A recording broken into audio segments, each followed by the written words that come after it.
Okay, all right, we are recording. All right. So I'm going to welcome in one of my favorite people, Kate Arrington.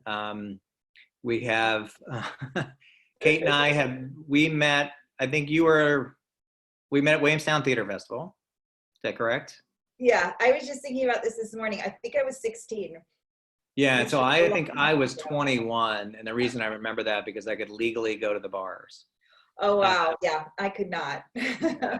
So yeah. So it's been a while. So we won't reveal our ages right now. We'll let them guess how old we are Please. today. We just know that I'm 5 years older than you. That's all they need to know. It seemed like Um, a lot back then. yeah. Yeah, that's right. Five back then it was. But we both have an 11-year-old daughter. Yes. You have, and what's your second one, Marion? How old is Marion now? Marion's 6. Marion Six. just So turned you have an 6. 11-year-old and a 5-year-old daughter. I just have an 11-year-old daughter. I can only handle one. You can Oh, handle yeah. No, girls get easier as you multiply them. They just enjoy they each just raise other. themselves. Yeah, Yeah. totally.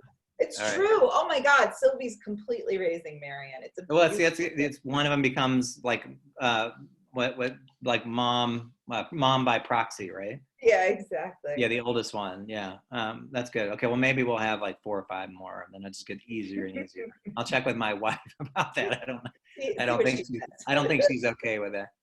Um, so we asking you to come on, because you are one of my friends who has been like in this business of theater for basically your whole life, I guess, since I've known you, right? You've Yeah. been doing theater for a long time, and you've been very successful. And I just wanted to have you on to talk about this and kind of get a little bit of your background and what you've done, and then talk about some things that you would recommend, because we have a lot of students who want to be actors. They certainly want to be actors right now, but I still think that they even if they don't want to be professional actors, they love the craft of acting, and they want to be as good as they can now.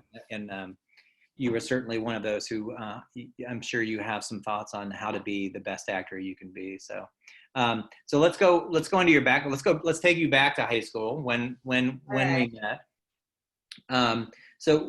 Where did you grow up?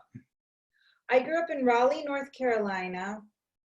Um, and my grandparents lived in Montgomery, Alabama. So I spent the summers down there with them. I was really lucky because I was exposed to a lot of theater as a kid, which I think is incredibly important. And, probably a lot of you guys have had that moment of, it's a seminal moment of when you see a play and you realize like there's an actual chemical reaction that occurs in your body. And, it's pretty thrilling and addictive. And, as an adult, you keep waiting for the play that does it, that creates that again. And a lot of them don't, but a couple times a year they do, Yeah. So it's a really thrilling thing. But I grew up going to Shakespeare down in Montgomery. My grandparents had been, just like donors sort of involved with the beginning of the Alabama Shakespeare Festival down there. Oh, wow. It's still a very successful thing. Yeah, it's a great festival, right? Yeah. No, So I grew up going to that a lot. That was, I don't think it had been around too long. And then there was a musical theater in North Carolina called the North Carolina Theater. And I had started out actually more as a dancer, but, I went to their summer camp. And by the time I was like 15, 16, I was dancing in the chorus. I was a cheap chorus member for them. And that's actually how I ended up at Williamstown, because Terrence Mann was a big Broadway actor at the time. I think he was definitely directing a lot of the plays I did at North Carolina Theater, maybe starring in them. But he was the one that he was supposed to do Three Penny Opera the summer we were there. Oh, yeah. Yeah. So Well, there was a lot of changes in that. Yeah. There were a lot of changes in that show. Yeah, I don't think So, it but anyhow, actually. that's how I ended up there, is because of him, and then he didn't end up going. But you know, you kind of I was at an age where I was really looking for opportunities, or looking for, you know, the chance to have different theater experiences, and that was a really amazing one. So now, did you start by doing, like, were you doing a local children's theater in North Carolina? Did you start in college, or excuse me, in high school? Did you start getting into and auditioning, or was it before that? Like, there I are a couple I local. had done theater from the time I was like a little kid, because I just like was completely addicted to it. I Yeah. loved it. And there were a lot of little theaters in North Carolina that you could do stuff. And even, you know, one of my first plays when I think I was only 5 years old was Camelot, which Terrence Mann played Arthur in at North Carolina Theater. I think it was actually their first play. So I was lucky, because I had a lot of different exposure to it, and I was always kind of comfortable being on stage. Yeah. You know. I think that helps, and I think it's one of the things where, and I can speak to this. And actually, when you met me, that's when I first started getting into theater. Yeah. Yeah. I tell people that you've got to just get up there and be bad, and then keep going and Oh keep going yeah. and keep going, and then you get comfortable, and the more comfortable you get, the better you get. And it's all about confidence. But don't be afraid to be bad. Totally. Well, Yeah, that's the and beautiful thing about starting when you're a kid, because no, you know, it doesn't cross your mind that you might be correct. bad. You know, it's this beautiful confidence that kids have, and you know, I've spent a lot of my life trying to get back to the confidence I had, Oh yeah, or the comfort I had as a child on stage. You know. yeah. Okay, so you got into theater. Williamstown obviously was a big deal. It was a big deal for me. Yeah. It's when I knew that I really wanted to pursue theater. But so you come back from Williamstown. You're this time going in probably your junior year of high school or senior year of high school. What? Yeah, maybe my junior year of high school. And then then it's all right. You want to do you decided at what point did you decide that you wanted to be a theater professional? And I'm not talking about like a dream, like you wanted to do it when you were 5 or 6 when you first saw theater. But Yeah, right. at what point you said that, like, you know what, I want to go to college and study this. I want to try to make it as an actor or a Yeah. performer. I would say that actually maybe Williamstown was a big part of that. I think I sort of decided to go to college for acting, and I should distinguish, because the theater I had been exposed to prior to that was almost all musical theater. So I'm not a singer. I was a dancer as a kid, and so I was pretty good at dancing, but I think Williamstown was what really made me realize that I wanted to pursue a theater in terms of straight theater. Mm-hmm. And the first play I saw when I visited Northwestern was an adaptation of a novel called The Floatplane Notebooks. And, you know, that's what So really, this is when you're a senior and you're going up there to see if that's. exactly. So just for the audience, and because I do want to talk to you a little bit about how you chose Northwestern, but Kate ended up going to Northwestern and graduated from Northwestern before she went on pursuing her theater career. Yeah. But I'm sorry, go ahead. Tell us about when you were looking at colleges. Well, yeah, I think it was sort of a combination of having gone to Williamstown and having gotten to see a lot of really great theater there, and mostly theater, right? I mean, Threepenny was, I guess, is considered a musical, but you know, that's really Yeah. not their thing. Yeah. And then seeing this play at Northwestern, I had the same experience I had as a little kid. You know, it was just so exciting to me because it was this new form of theater. You know, it was presentational theater, adaptation. You know, it had narration and just actors interacting in a completely different way than you experience in a lot of plays. It's something that Northwestern's actually helped develop, and it's, you know, part of their style, and ended up being my major, performance studies, or, you know, it's sort of incorporating performance art and the adaptation of literature into performance. So were yeah, you, okay, so you went up and you saw this. yeah. You said, all right, this is the place for me. What else, do you remember what other schools you were looking at the time? You know, well, the big question, right, had been, because my background had been in musical theater up until that point, and a lot of friends I had were in musical theater. So the big question was, do you go to a conservatory where all you do is learn about theater, or do you go to a university where, you know, theater is a part of what you're studying, but, you know, you're really getting a full rounded education? And for me, I decided the second was really much more what was what I wanted. So Yeah, and let me ask this as well, because this has come up. But some of them ask me, do I go to a school and study theater? And I didn't, and you know, that wasn't my background, because like I said, I was 21 when I met you at Williamstown, and I was just getting into theater at that time. yeah, And then I thought, oh my God, do I have to go back? And then I hadn't graduated just yet. And I was like, do I go back and change everything to being a theater major?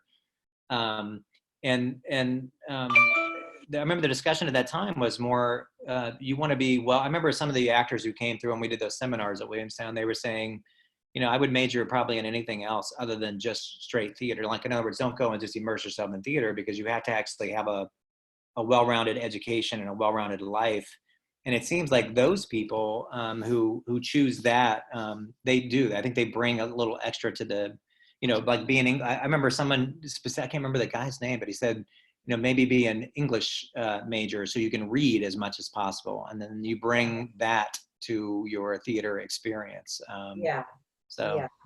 I don't I know, what are your thoughts on definitely that? agree with that. I mean, I also think, having done this as long as I have, you know, it's like, it's not enough. I mean, you know, you need a full life. You can just be like sort of a theater kid for maybe your 20s, maybe your early 20s, but like, if this is really something that you're going to try and have sustain you for a lifetime, you know, it needs to be a lot bigger than just, you know, I've read a lot of plays, or, you know, I know about different acting styles. I mean, all of this is incredibly useful. And I think there are a lot of programs where you can really immerse yourself for a few months, Williamstown being one of them. You know, my theater company in Chicago does a really amazing, like, I guess it's 12-week program where, you know, people just completely immerse themselves for 12 weeks. And that's a beautiful thing. But, you know, a college education, you're never going to get that back. I mean, it's just like the best part of life, right? Yeah. It's an amazing gift Well, all to, right. Well, a little side story. It was funny, but we'll tell. But I remember I was living in Chicago as an actor. You were coming to Northwestern. I don't know yeah, if you called me. I don't know if it was your parents who called me, but somebody said, you know, can you help? Can you help Kate? We called you Katie at the time, right? yeah. Can you help Katie move in? And I remember, like, all right, I'm probably going to hear from Katie every other weekend, and you know, she'll need this, and I'll help. And I was like, here's a Southern girl coming up to Chicago, and I was a Southern boy living in Chicago. Like, Right, everyone was worried that I was going to die in Chicago, not only from the weather, but from just all the other experiences in Chicago. right.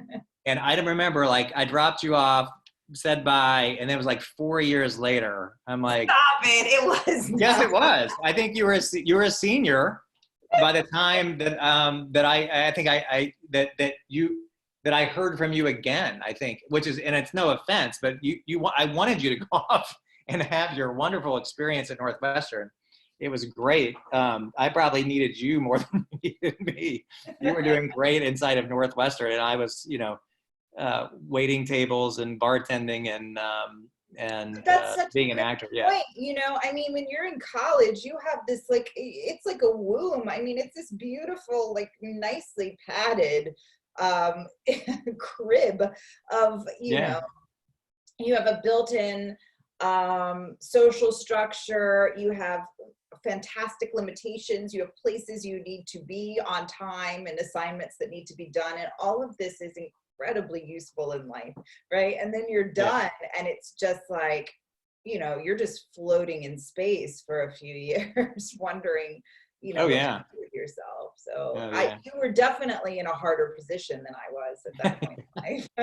I was, it is, but it was great. And I wouldn't change that because, again, as we just talked about, all that experience. I remember like waiting tables and talking to people and bartending and talking to people. I put so much of that into my early acting career. It's those conversations that make you a better and a bigger human and a more experienced human. And I remember, especially when I started writing too, that it's, these are the people that you write about later on. These experiences, and you do have to suffer, and it's fun to do that. And it's always easy and great to look back at the times. Maybe not fun when you're doing it, but all the terrible apartments and all those things. God, But anyway, okay, so first of all, okay, so you choose Northwestern, and you go into Northwestern. You go through this wonderful program at Northwestern, and you get out. Mm-hmm. And then what? So then you decide, and I'm sure at this point, was there any point at Northwestern you said, I don't want to be an actor, or is it like, I mean, that didn't even occur to me till I was like 30. I really was pretty, had kind of, well, I'm trying to say tunnel vision. I'm like that's slightly degrading, I guess, but I do think I do look back on it and go, wow, why couldn't I like see that there were other opportunities in life, like prior to, other than theater, but it really took me till about 30 to start looking at some other things as well. Even things like writing. I mean, well, that's not true. I mean, when I came to New York, let me just answer your question. How about that? I moved to New York. I want you to talk about whatever you want to talk about. You're fine. I moved to New York, and this is another thing that I look back on and kind of question, although you kind of can't question anything because obviously none of us would be where we end up without every decision that we made. But Chicago was such a nurturing environment for a young actor, especially coming out of Northwestern. I had people I knew there. Yeah. There were even theaters I already sort of had connections with. But because I had family here, my dad had basically grown up in New York. I felt much more comfortable here for whatever reason. And it had just sort of always been something I wanted to do, was live in New York. I also knew a lot of people here because when I was doing plays down in North Carolina, a lot of the actors would come down from New York. Yeah. So anyhow, I came here, which was, it involved some suffering. It's a hard so you made the decision, right? So you're just like, all right, so I'm going to move to New York and I'm going to pursue this. Mm-hmm. And then, so how do we, and I'll, again, I'm not trying to jump ahead too much here because I want to hear about this, but I want everyone to know that, Kate is a member of Steppenwolf, which is a wonderful theater. If you haven't heard of it, it's the theater in Chicago. I know there's two, there's the Goodman and the Steppenwolf, but when I was in Chicago, the Steppenwolf was the theater, right? It was the cool theater. It was the John Malkovich and Gary Sinise and Joan Allen and all of those wonderful performers that we all wanted to be like. And you're now a company member there. So let's talk about like walking out the door at Northwestern to going to New York to going back to Chicago and doing all these things. So what was the process like? How did you get, and this is the whole thing about the persistence that I think this takes. It didn't happen. You didn't graduate Northwestern and join Steppenwolf. No. It doesn't happen that way. But you had to pursue it. You had to have a dream and you had to pursue it. But tell us a little bit about that. So you leave Northwestern, you move to New York. Some luck, Jay, but because I just auditioned for Steppenwolf here in New York, and I got my first play from here. But I do think, you know, I had grown up at Northwestern. I was obsessed with Steppenwolf. I mean, I would take the train there by myself to see every play they did. Yeah. And it was scary, you might remember at the time, to go to Steppenwolf. No, it was not the crate and barrel mecca that it is now. I mean, it was in a really sort of like rough section of town. Yeah. And I would take the L and come up and just pray I could remember which way to turn, because if you turned one way you were in trouble, and if you turned the other way you would see that great big Steppenwolf neon sign, and like you're, you know, be like, okay, just walk straight there. But so I did like have, you know, there's just certain things in life that I think if you I don't know, I knew I wanted to be there. I knew it was like, to me it was a bigger deal than being on Broadway, because I don't know, it was what I had really dreamed of in college. I will say it's one of those things where it's an actor's theater, right? Yeah. I mean, you know, they're not going to take you because you're, you know, you're popular, or they're not going to, you know, you have to act to be there. All the things I saw there were just always remarkable.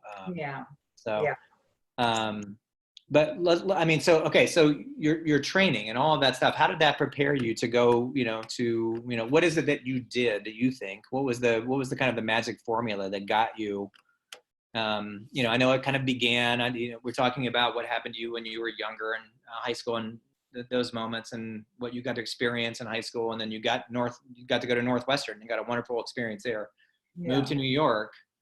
And then what do? Do you start taking classes? Do you just start auditioning everywhere you can possibly audition? Do you take workshops? Yeah, I mean, the tricky thing about New York is that it's just such a pain in the butt to like get started.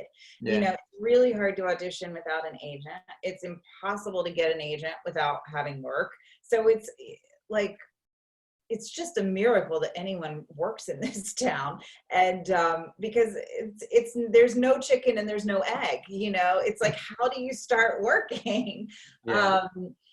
So, you know, I moved to New York, and I actually like started a theater company with a group of kids from Northwestern and Dartmouth. And, you know, we wrote our own stuff. We produced our own stuff.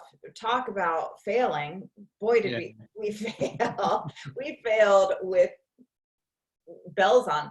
But, you know, we were creating our own stuff, which I think is probably, if I could give anything to young people, it's like, don't wait around for someone to you know, give you something, especially in this day and age. I mean, my God, you can shoot a movie, you know, today with your phone. I know that's so do it like create stuff. And you read these hilarious articles now about agents at the like most prestigious companies, agencies in our country, and they're pursuing internet, you know, people from the internet. So whatever, I have whatever opinions I have about that, but you know, absolutely it opens the door for people to create their own work and you know, really sort of forge their own path, and without having to wait for someone to tell you you're worthy of being an actor or being a creator or being a writer or any of it.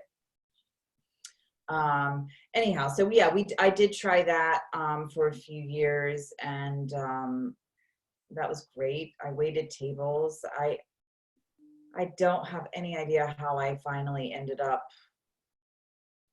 actually getting an agent, to tell you the truth. I guess I was doing something at the time. I was also waiting tables, and a manager kind of was like, oh, I'll come see your play. And then he set me up with agents, but who knows how that worked. I mean, I do think had I stayed in Chicago, it would have been a much easier path, because there really are a lot of, paths there to actually be working at smaller theaters, and people from the bigger theaters actually go to the smaller theaters. The casting directors are really looking to those theaters to you know, discover younger people. And bring them into the fold. So it's really a sort of healthier system in a way for a young person. I remember getting into this conversation when I was in Chicago, and I had a couple of people that I waited tables with and hung out with, and they were actors as well. And they were saying that two of them moved to LA, and they said, well, that's my end goal is LA, so I might as well go ahead and go there because I want to be in movies. Mm-hmm. And we had this big philosophical discussion, probably about 2 a.m., one night at some bar about, shouldn't you just be working? Isn't it the idea, like, you're going to go to LA and then what's going to happen? You're not going to walk in, fly into LA, land and get an agent, start going. And, but I think it's the work. And that's that. And to them, I remember these two, and there was about 6 of us in this conversation. To these two particular, it's really more, they wanted to be successful. And the rest of us said it was really about working. And what's the difference? Like, if you're doing a play, I remember doing a play at Cafe Voltaire in Chicago, and you did it in the basement, and that was a big deal, right? And everyone's sitting, there's like 30 seats. It's in the couch. It's terrible. It smells awful down there. And there were some really good shows down there. And I got into a play that was down there, and it was a weekend show down there. And that was making it to me, I mean, that was like, this is going on the resume. This was a big deal. A lot of people came to see it, but you could only fit 30 people. And to me, that was way more important than going to LA and auditioning for pilot season or something like that at the time. Yeah. And I'm talking about, there's a time for that. But at first, I think it's kind of like you said, you don't know when you got an agent or whatever, but you sound like you were kind of grinding it out. Oh yeah. And you do it, and it's that grinding it out that gets you to where you need to be. You can't just say, I'm going to go to the end place and wait there until it works out for me. So here's a funny story. When I told you that I met a manager first, who was the one who ended up setting me up with these agents. But I remember going to an agent, and they were sort of asking, and I said something along the lines of what you were just saying. I was like, I'm not in this to be famous. I want to work. Like, that's what I care about. And the manager called me. He's like, never tell an agent you don't want to be famous. Never tell the person whose your success depends on how much money you pull in. Totally, exactly. Yeah. So but it is, there definitely is a distinction, and I would absolutely say that my trajectory has not been about wanting to be famous, but it has been about wanting to work, and that's something that I have consistently done. And I do think, the reason you don't want to tell an agent you don't want to be famous is that they want to make a lot of money off you real quick. Yeah. And then they will be done with you.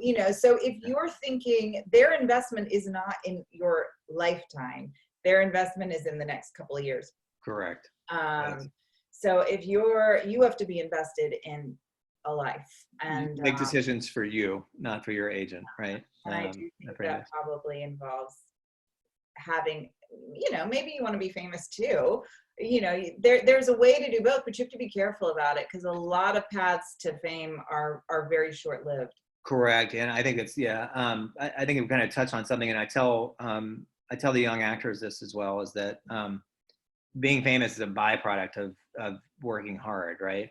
And even I tell them, ideally, yeah, I mean, it's not something, that's not your, what role do you want to play? It's like, I don't care as long as I'm famous. And I tell them that about auditioning. I said that, and I don't know if we heard this at Williamstown or not, or the first time I heard this, was that, your job as an actor is to audition and to act and to get better. And when you get a role, that's a bonus. Like, when you get to be in a play, that's the bonus. But you've got to do what we're talking about. You've got to grind it out. You got to do the work. If you can't find work, then you create your own work. You write your own plays. You get together with friends. You do your thing. But I was told, you're going to audition. You're going to audition, and that's your job. And then if you get lucky enough to be in a show, that's a byproduct. And then if you get lucky to be famous, that's a byproduct. But you've got to do the work. You're never going to be famous. Just go right to being famous. So, all right. But speaking of which, I'm going to tell a couple of quick stories about you. So let's talk about a little bit of your fame, though, about what happened. But So I'd moved to, I left Chicago, and it was hard to leave Chicago. I just started working with Bern Piven in Chicago in Evanston, at the Yeah, Piven Theater sure. Workshop, right? Sure. Mm-hmm. And I just found that place, and I loved it there. And then I was driving through Cincinnati, staying with aunt and uncle, and they handed me this thing about this Shakespeare company in Cincinnati. And I called them. They said, "Well, yeah, you can do an audition. We hold it's a year season for a year." And I went to Bern Piven and said, "Should I do this?" And he said, "How many roles could you play?" And I said, "Well, it looks like an HO. There's a HO season." He said, "You can take it." He said, "If you can get in, you go audition, you get in." And I said, and because Bern and I were talking about, Bern was going to try to help me get an agent and all of that. And but anyway, so I left. I went and auditioned. I got in to the Cincinnati Shakespeare Festival, so I moved to Cincinnati. And then I was like, but I'm going to come back. I was going to come back to Bern. I wanted to work more with the Pivens and do all of that. Bern passed away when I was gone. That's when Bern passed away. Joyce was still running the program, but Bern was really my mentor. So I stayed in Cincinnati, started a children's theater company. Come back up to visit Chicago. I'm driving in that area because it is a nicer area now in Steppenwolf. Yeah. And I see your face on a lamppost, plastered on a lamppost. And I'm like, wait a minute, what's Kate doing up on a lamppost right next to Steppenwolf? And so then I drove by Steppenwolf, and there's a poster, and you're in that play. It's one you were in with Josh Charles and Tracy Letts. Oh yeah, the Well-Appointed Room it was called. Yes. Mm-hmm. So I got a hold of you and said, I'm going to come back up and see it, and I'm going to do that. So you went from Katie, who I'm helping to move into Northwestern, to her face she's on a poster outside of Steppenwolf, which again, to all of us actors is like, the end goal, right? Yeah. Came up to see that, which you were brilliant, and that was fun. And then jump ahead, was probably a 2, 3, 4 years later. I don't know how many years later than that, maybe more than that. But I get the New York Times, I get the Weekender. And I always look through the art section, and I open it up. There's a picture of you, full page picture of you on Broadway. It's you and Michael Shannon, your husband, and Ed Asner and Paul Rudd and you. And I'm like, and you're this is Grace, right? Yeah, yeah. And I'm like, all right, I know someone who is whose face is got a full page ad in the New York Times art section. So how do we get from Jay Apking moving you into Northwestern to you getting into the New York Times, the full page ad that you're starring? And I'm rewinding. Life is long, right? This is a great story because totally came out of just doing my work, Yeah. I kept working at Steppenwolf. I loved working at Steppenwolf. Kept going back there. I never moved back to Chicago, but I would go back all the time. In a car or a plane? Sounded like a plane for a second. That's a siren. Okay. I had done a play called Detroit with Laurie Metcalf and Kevin Anderson and Jan Barford. It was a great, really fun play.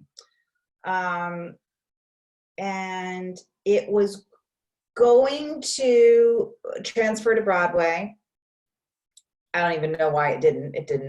But we had contracts and all of that.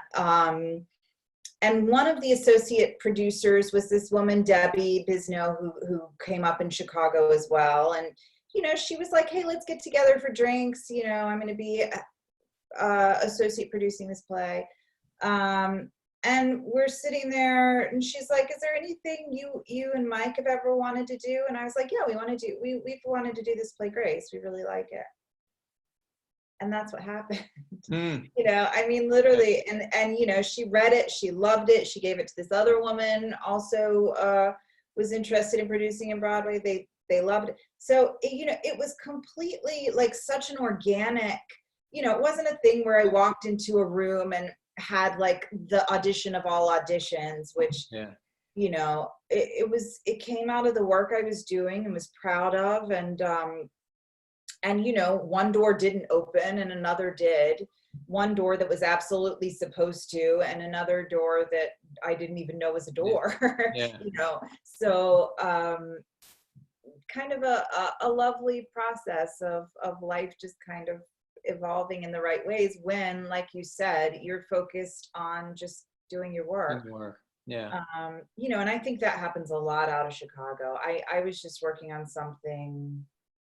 I shot a pilot for this thing for HBO. I guess I can't even do time anymore. I feel like Well, there is no time anymore. There's I'm no not even time sure. left.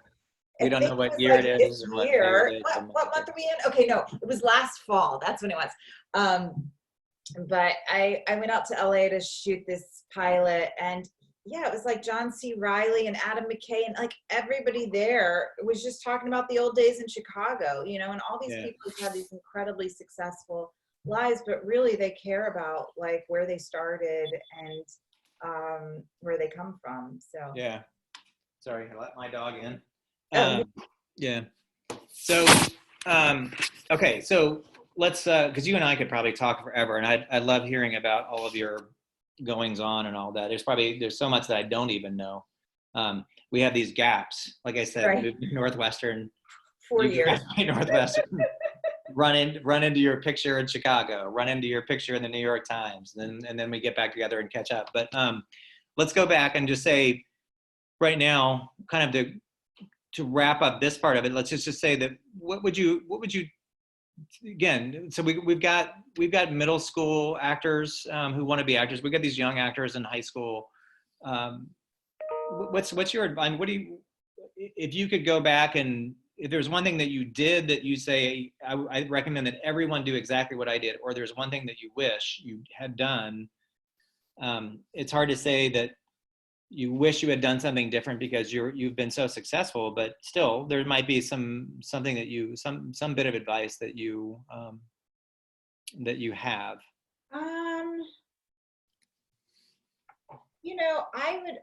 My biggest piece of advice would just be to be as curious as possible about life, and to be as full, to be as curious about as many different things as you possibly can. Collect experiences, collect knowledge, learn about different times. I mean, the play that really sort of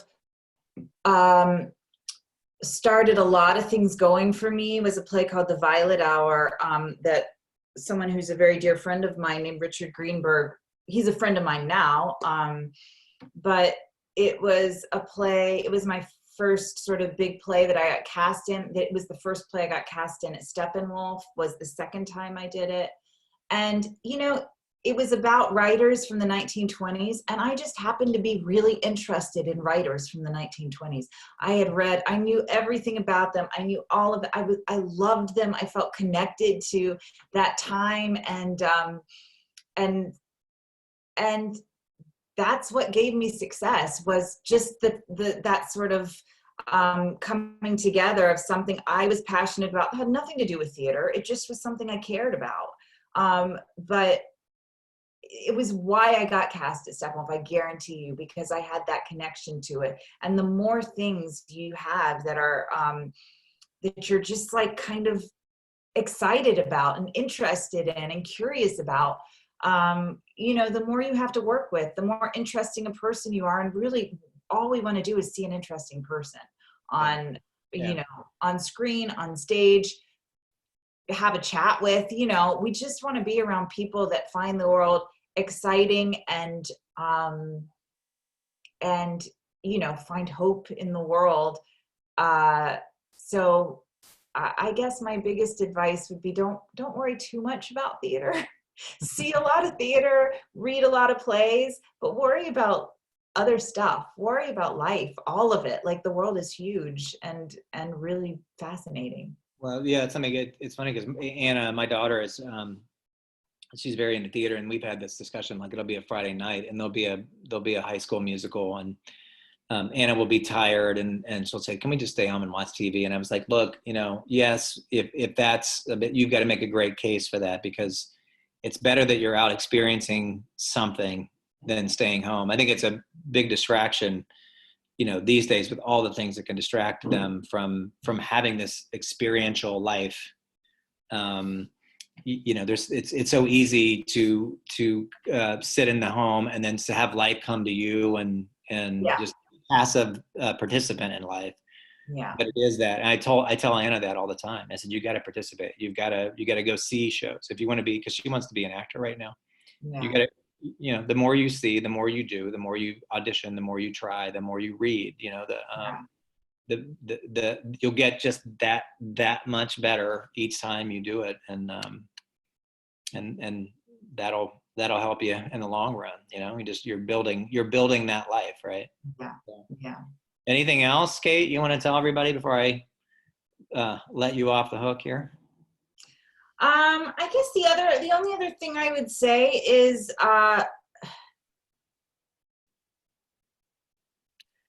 it's something we think about a lot when I teach at Steppenwolf in the summer, is just that, as individual people, you do have something, I couldn't possibly name it for any one individual. But it is something that is absolutely distinct and absolutely yours. And I think as actors, it's very tempting to try and, because we get to play other people, which is really, it's very enticing. What a beautiful idea that you could sort of like erase everything you don't like about yourself and be that person instead and get really good at it, but in doing that, you're definitely losing the only thing you have that no one else has. There's so many actors in the world. But in really sort of embracing all the things you can't stand about yourself, you find actually the gift you have. So I guess that's all. A real enjoyment of just you and what a big goofy nerd you are. Yeah. You're talking to me specifically? You're talking about me specifically? I'm talking about you, Jay. Yeah. Yeah, they already know that. You don't need to tell them that. So, but I think it's really interesting, because I would say, because we deal with monologues mostly, and we have these acting competitions, and we're about to have a Shakespeare competition online.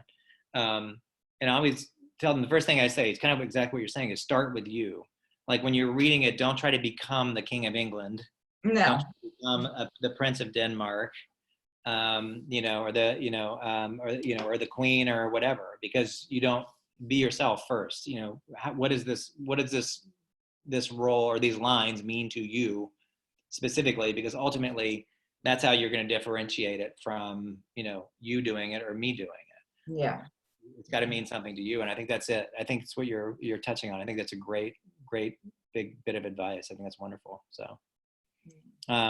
Well, if you happen to be in Chicago, go see Kate at the Steppenwolf. There's a chance. We're not sure exactly when, but Kate wrote a play that's going to be in the Steppenwolf season, and at some point in the near future, right? Hopefully, it's supposed to be next fall. Yeah.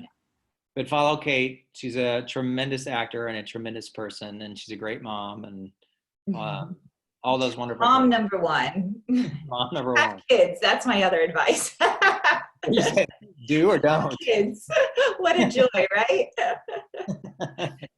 That's a long way off, but when the opportunity presents, have some great kids. Yeah, that's fun. That is where a ton of experiences right there. That's great. Yeah. Talk about life. Yeah, that's right. Okay, thank you to Kate Arrington. I really appreciate it. You're our first one, first of many, but the first one who was going to go on here. And what a pleasure to have such a successful, wonderful first person to go on to our this new program we're doing. And I really appreciate you taking the time. Absolutely. Thank you for having me. No, absolutely. Okay, Kate. All right. Thank you very much. Take We'll care. talk to you later. Okay, hang on. I'm going to stop the recording.